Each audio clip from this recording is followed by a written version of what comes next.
इस कार्यक्रम को जॉयस मायर मिनिस्ट्रीज के मित्रों और भागीदारों द्वारा संभव बनाया गया है।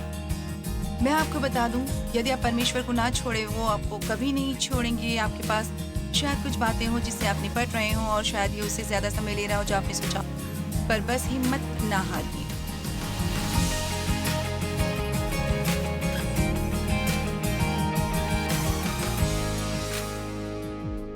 धन्यवाद आज हमारे साथ आनंद लो प्रतिदिन के जीवन का में शामिल होने के लिए। मैं प्रार्थना करती हूँ कि मेरी आज की शिक्षा जीवन का और आनंद लेने में मदद करे।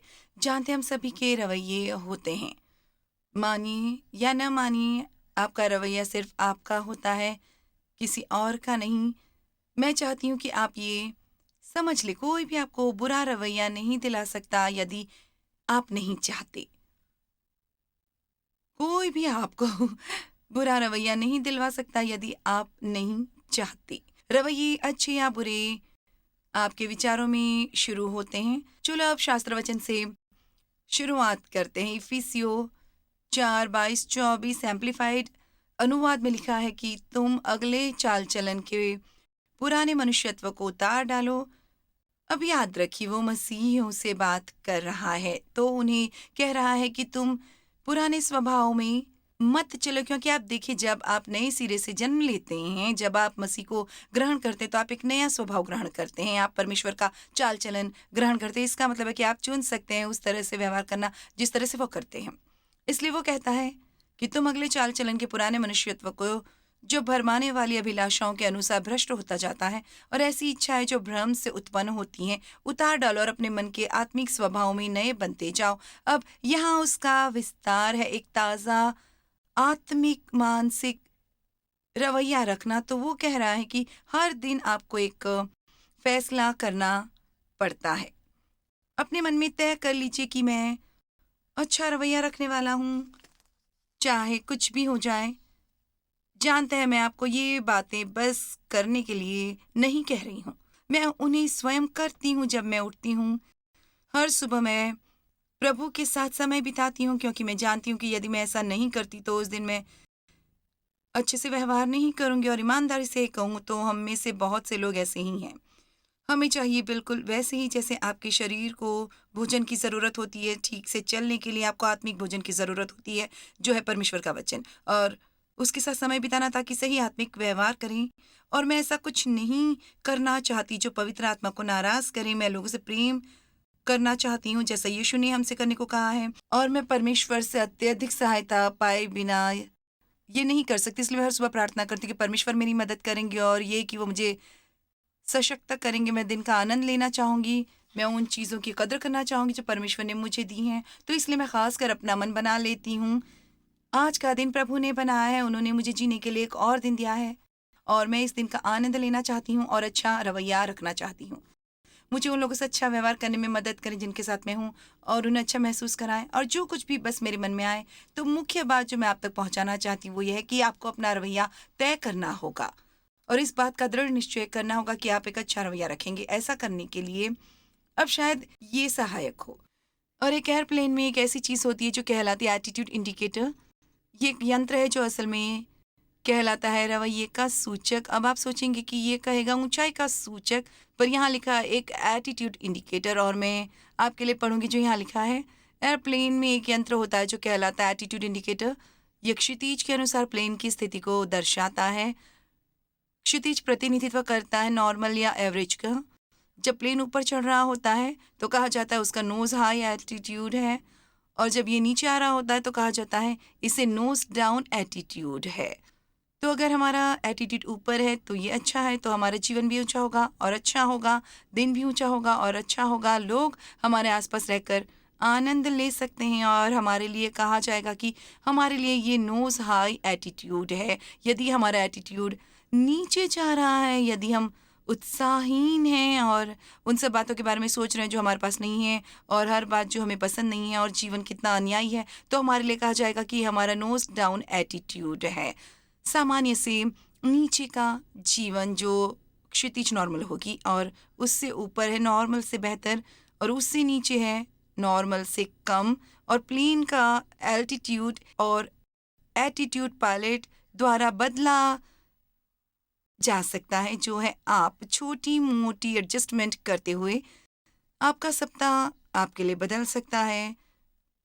छोटी सी एडजस्टमेंट करके और ये फैसला करके बस इसी वक्त ये फैसला कीजिए और उन चीज़ों के बारे में सोचिए जो आपके पास हैं, बजाय उनके जो आपके पास नहीं है। अपने आशीषों के बारे में सोचिए, और कोई भी बिना आशीषों के नहीं है इस समय। जो भी देख रहा है उसमें से कोई नहीं है जिसे धन्यवाद कहने के लिए कुछ भी ना हो। हाँ, हम सबकी समस्याएं हैं, हम सबके जीवन में चुनौतियां हैं, और शायद इस समय आप एक बहुत ही चुनौतीपूर्ण समय से जूझ रहे हैं।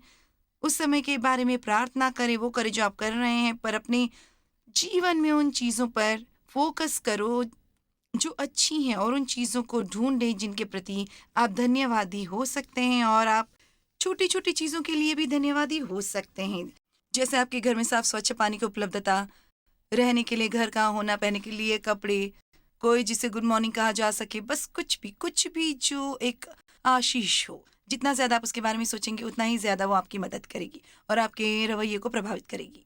जानते कैन उदास था और अवसाद में था।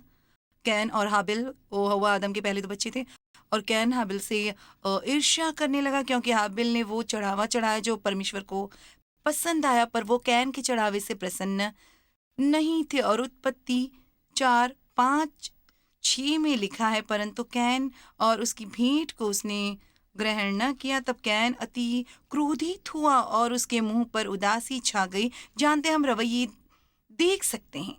एक रवैया वैसा होता है जैसा आपके विचार अंदर से बाहर आ जाए, या आपके भाव भंगिमा पर प्रभाव डालता है, या आपके चेहरे पर प्रभाव डालता है। मैं आपके बारे में नहीं जानती, पर हम में से ज्यादा लोग, क्या आप में से किसी ने किसी से ऐसा कहा है, मैं हमेशा तुम्हारे चेहरे से बता सकती हूँ कि तुम क्या सोच रहे हो? खैर, मैं उस तरह के लोगों को जानती हूँ, मैं ऐसे लोगों को जानती हूँ। यदि वो कुछ पसंद नहीं करते जो मैंने कहा हो या मैंने किया हो, तो वो तुरंत या थोड़ा सा जानते हैं, और आप जान जाते हैं कि वो उन्हें ये पसंद नहीं आ रहा।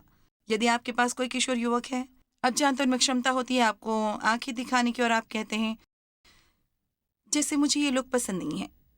मुझे याद है मेरे बेटों में से एक, यदि मैं उनके कमरे में जाती किसी बात में उसे सुधारने के लिए, तो वो अपनी आंखें तरेरता, और मैं बस कहती ऐसा मत करो, क्योंकि ये मैं बता सकती थी कि वो मेरी बात नहीं सुन रहा था, और उसने पहले से अपना मन बना लिया था कि मुझे पता नहीं था कि मैं क्या बात कर रही हूँ। तो रवैये हमेशा ऐसे नहीं होते जिन्हें आप छुपा सकते हैं। कभी कभी आप उन्हें छुपा सकते हैं, पर अक्सर वो कहीं ना कहीं नजर आ जाएंगे। अच्छा रवैया रखना आपके लिए सहायक होगा, बुरा रवैया रखना आपके लिए सहायक नहीं होगा। तब यहोवा ने कैन से कहा, तू क्यों क्रोधित हुआ और तेरे मुंह पर उदासी क्यों छा गई है? फिर आप आगे बढ़े और पढ़ें, तो लिखा है कि क्या तूने भला करना नहीं चुना होता? खैर देखिए, वो क्रोधित था क्योंकि उसने भली बात करना नहीं चुना था। फिर वो अपने भाई से ईर्ष्या करने लगा, और वो क्रोधित हो गया। तो क्रोधित और ईर्ष्यालु, तो अंत में उसने उसे मार दिया, क्योंकि उसने तय कर लिया था वो करना जो सही था। और जब आप ईर्ष्या के बारे में सोचते हैं, हम कभी किसी से ईर्ष्या नहीं करते यदि जो हमारे पास है वो उनके पास है, या हम वो कर सकते हैं जो वो कर सकते हैं। परंतु कई बार लोग आशीषित होते हैं क्योंकि उन्होंने सही फैसला लिया, और कोई व्यक्ति आशीषित न हो क्योंकि उन्होंने बुरा फैसला लिया। पर हर एक को ये चुनाव मिलता है कि वो अच्छा फैसला करें जो उनके जीवन में आशीष लाएगा। तो किसी के प्रति बुरा रवैया रखने का कोई तुक नहीं बनता जिसने सही फैसला लिया, जबकि आप स्वयं भी सही फैसला ले सकते हैं।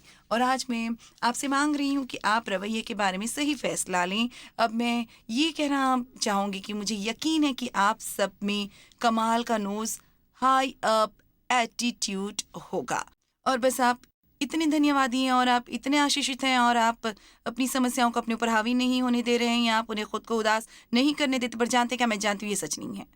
अब आप उनमें से कुछ हैं और आप उनमें से कुछ नहीं हैं, और आज दिन है फैसला करने का, आज दिन है वो सुनने का जो परमेश्वर से आप कह रहे हैं। क्योंकि मैं आपसे बता दूं कि रवैये का आपके जीवन के गुणवत्ता से बहुत कुछ लेना देना होता है।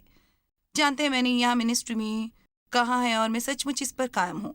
मेरे लिए ये बेहतर होगा ऐसे कर्मचारी को रखना जो थोड़ा कम टैलेंटेड है, पर उसका रवैया बढ़िया है, बजाय इसके किसी ऐसे को रखना। मेरा मतलब है कि वो कुछ भी कर सकते हैं पर उनका रवैया बुरा है।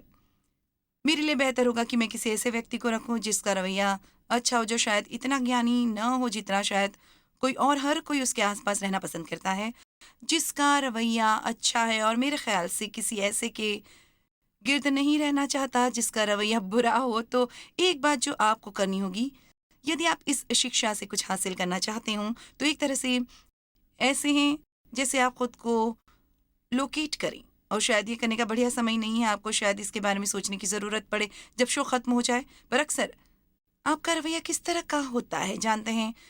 कई बार हम सबका ख़राब रवैया होता है, पर आप ये कह सकते हैं कि 90% बार या 95% बार आपका रवैया अच्छा रहता है। मुझे उम्मीद है कि ऐसा हो और मैं अपने लिए भी ये उम्मीद करती हूँ। जानते हैं एक समय जब हमें बुरा रवैया रखने की परीक्षा आती है, वो तब होता है जब हमें अच्छा महसूस ना हो रहा। और जानते हैं क्या, यदि मुझे अच्छा महसूस नहीं हो रहा तो ये मेरे पति की गलती नहीं है, मेरे लिए कोई वजह नहीं कि मैं ये उन पर उतारूं। मेरे लिए अच्छा समय तब होगा जब मैं परमेश्वर पर आश्रित हूं और कहूं मुझे आज अच्छा महसूस नहीं हो रहा और इसके बारे में मुझे बुरा रवैया रखने की परीक्षा आएगी। तो या तो मुझे लोगों से दूर रहने की ज़रूरत होगी या मुझे सचमुच आपसे अत्यधिक सहायता की ज़रूरत होगी।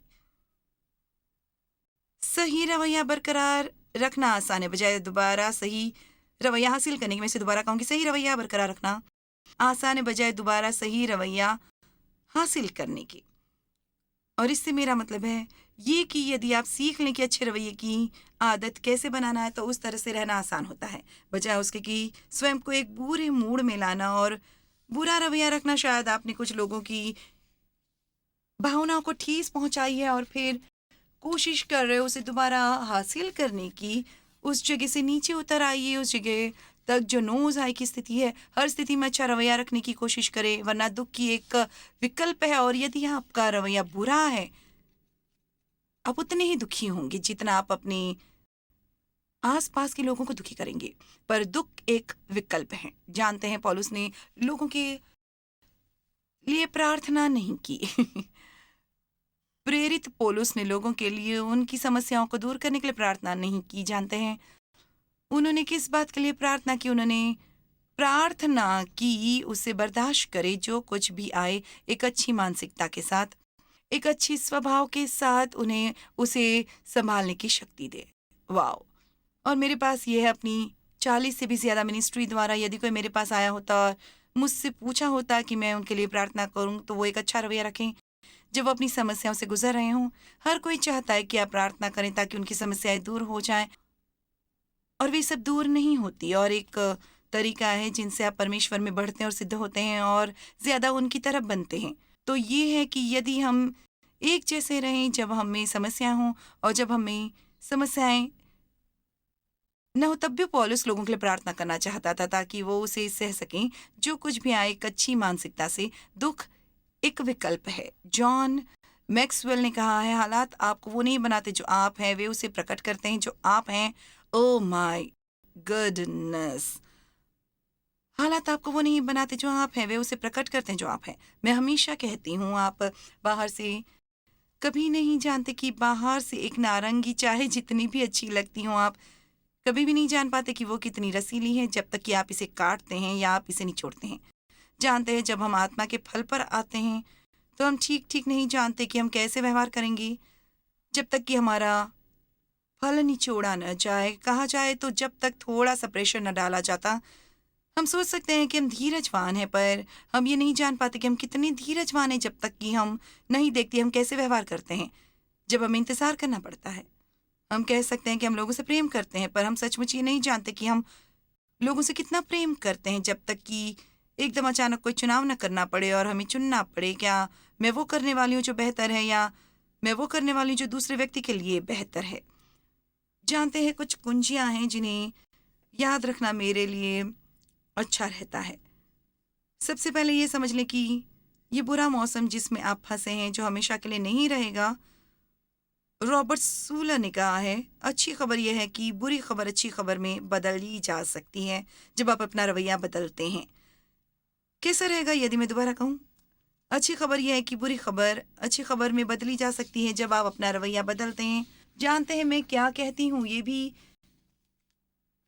गुजर जाएगा। हमेशा ये जान लें कि जब आप खराब मौसम से गुजर रहे हैं कि ये हमेशा के लिए नहीं रहेगा। अतीत में भी आपको दूसरी समस्या आई जिससे आप निकल पाए और तब आपने सोचा था कि आप इसे नहीं निकल पाएंगे और शायद आपने 10 दिन गंवाए या बुरा रवैया रखकर, और आपको 10 अच्छे दिन मिल सकते थे जब परमेश्वर आपकी समस्या से निपट रहे थे। जानते हैं आपके लिए पूरी तरह जायज़ है खुश रहना और अपने जीवन का आनंद लेना जब परमेश्वर हमारी समस्याओं से निपट रहे होते हैं। मैं नहीं चाहती कि कोई भी सोचे कि आपको दुखी रहने की ज़रूरत है क्योंकि आपकी एक समस्या है। आपको अपने बच्चों के बारे में चिंता करने की ज़रूरत नहीं है क्योंकि आपके किशोर बच्चे हैं और आप शायद हमेशा उन्हें समझ ना पा रहे हों। आप स्थिति के बारे में प्रार्थना कर सकते हैं और फिर इसे परमेश्वर को सौंप सकते हैं। जानते हैं चीज़ों के बारे में प्रार्थना करना और फिर उसके बारे में चिंता करने से आपका भला नहीं होता। हमें उनके बारे में प्रार्थना करने की ज़रूरत है। अपनी चिंताएं परमेश्वर पर डाल दें। तो एक बात जो मैं कहती हूँ जब मुझे कोई समस्या आती है और उससे मुझे मदद मिलती है वो है, और मैं अक्सर इसे दिन में कई बार ऊंची आवाज़ में कहती हूँ, यह हमेशा के लिए नहीं रहने वाला। और मैं ये भी कहना चाहती हूँ इसका अंत अच्छा होगा। मुझे पता नहीं कि इसका अंत कैसे होगा, पर मैं ये जानती हूँ इसका अंत अच्छा होने वाला है।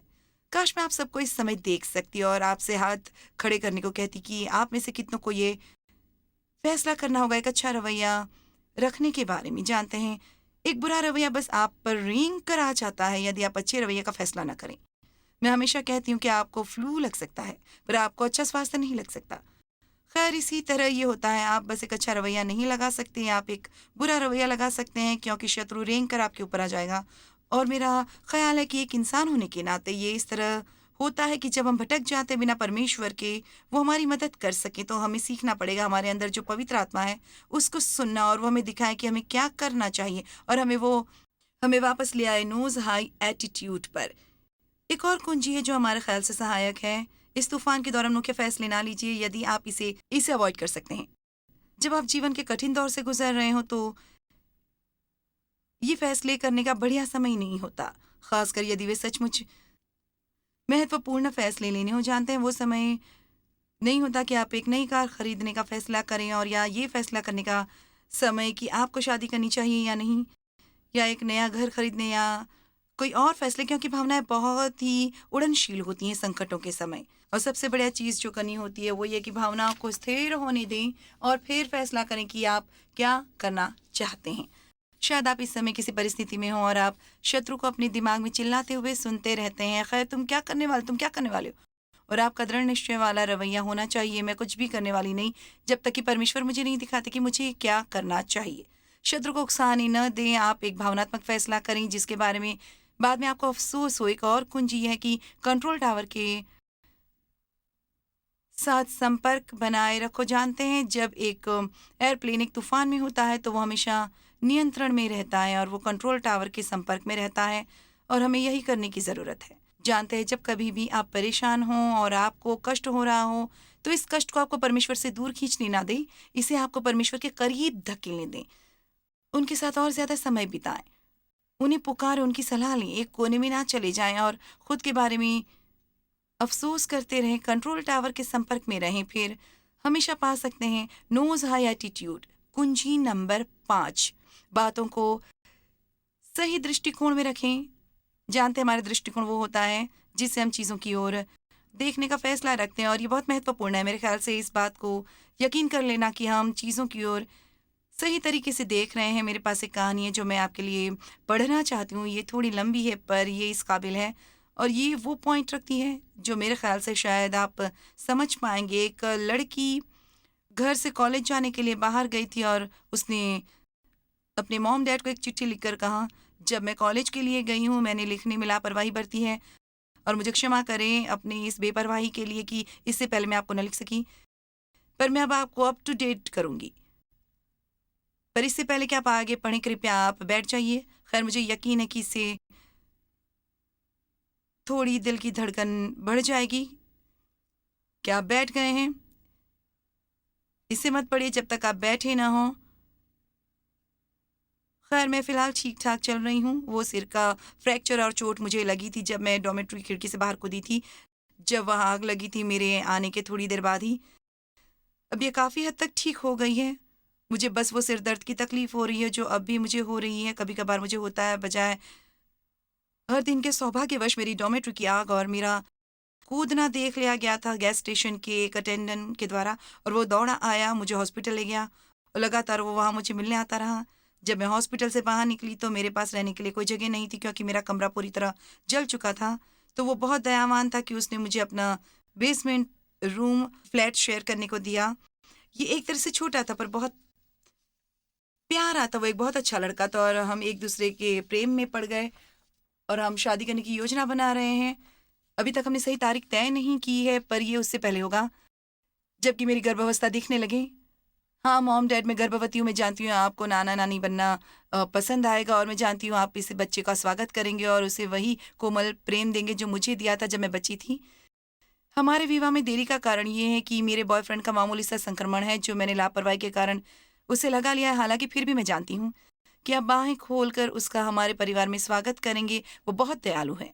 हालांकि वो काफ़ी पढ़ा लिखा नहीं है और बहुत महत्वाकांक्षी है। हालांकि वो एक अलग जाति और धर्म से है जो हमसे अलग है। मैं जानती हूँ कि आपने अक्सर सहिष्णुता का परिचय दिया है और आपको इससे कोई परेशानी नहीं होगी।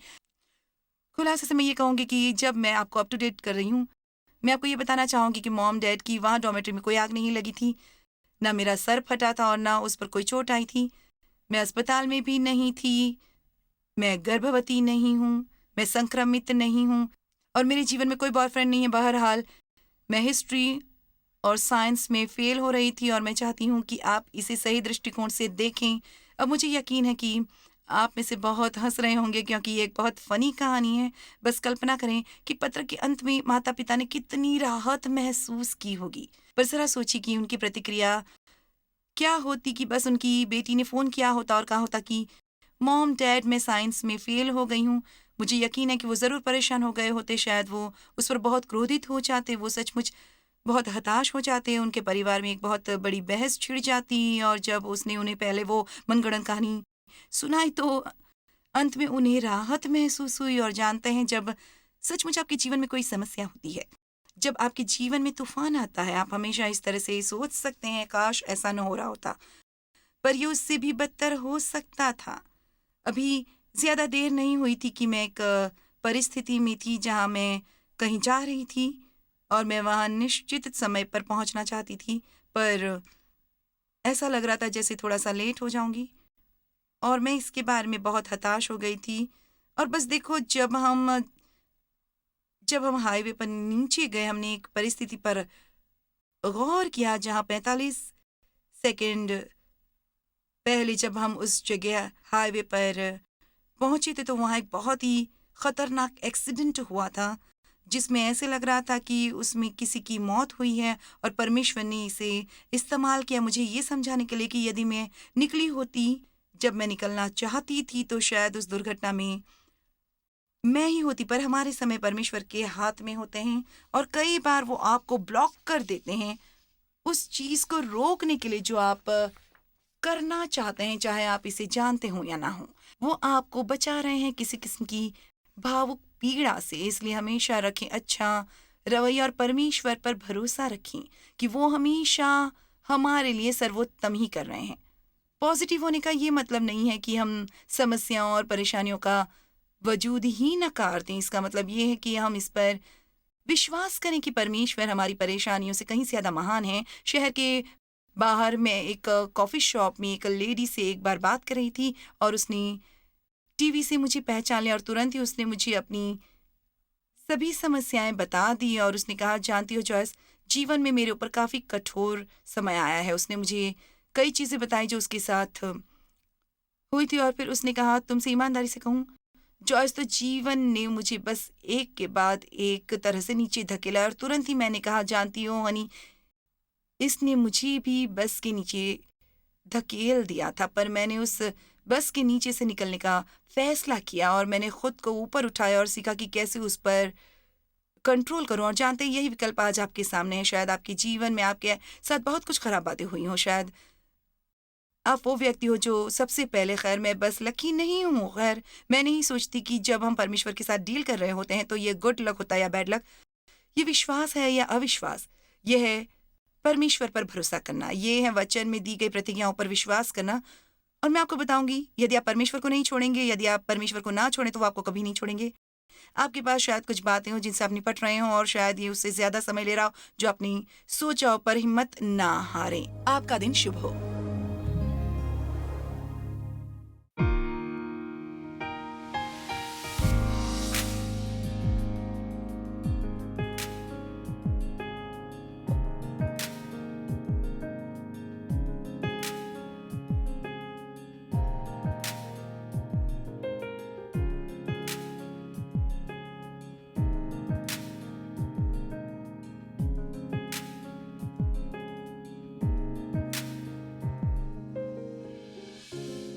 इस कार्यक्रम को जॉयस मायर मिनिस्ट्रीज के मित्रों और भागीदारों द्वारा संभव बनाया गया है।